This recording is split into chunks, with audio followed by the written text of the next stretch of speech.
Welcome back to part 2 of real estate myths that still persist in today's market. Thanks for checking out the Area Advantage. I hope you enjoy.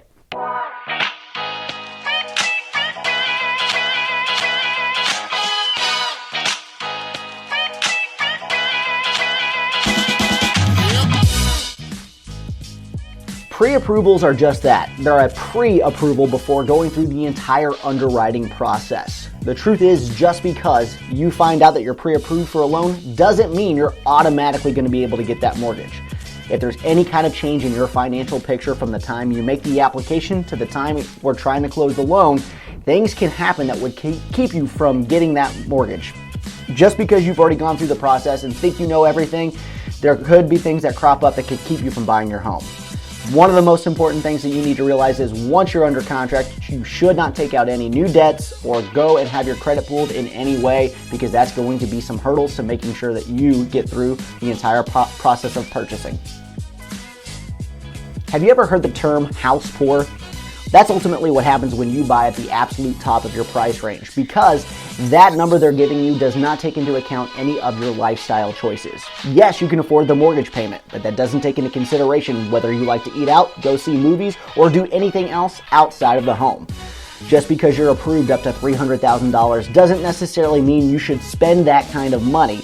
Ensure that you're looking at every aspect of your budget for the home that you're looking to purchase.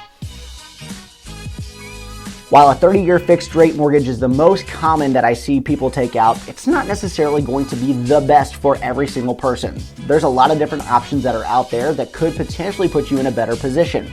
If you're going to live there long term, 30-year fixed rate could be the best, but if you think you might be moving in, 5 to 10 years, there could be adjustable rate mortgages that might work in your benefit. Make sure you understand the full picture of what you're doing, not just today, but in the future, so that when you're talking to your lender, you can find the best option that suits you.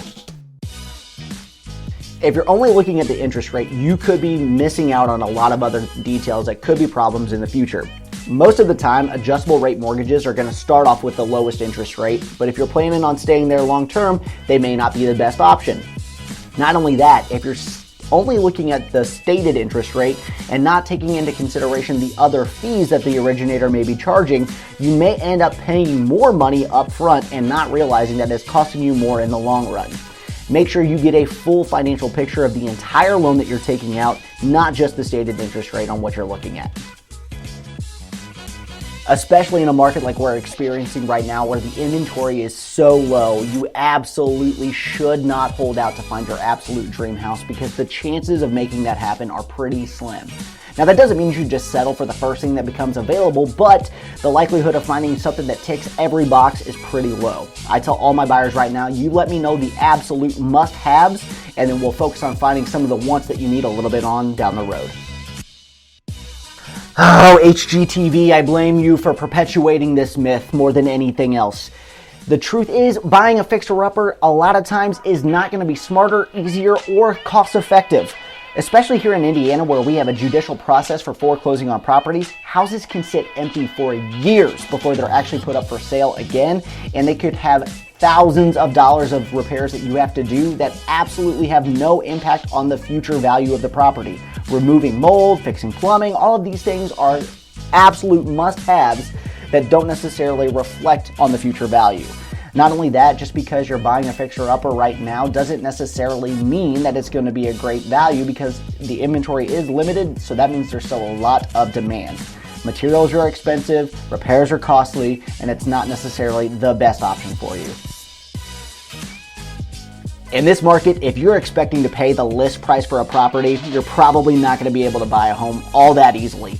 I'm seeing tons of houses go with multiple offers for over asking price, and they're still appraising. So if you think that you're trying to get the best possible deal and pay the lowest amount of money, you're probably going to be fighting this one pretty hard for a while. Thanks for checking out part 2 of real estate myths that still exist in the industry today. Come back next week for the final part.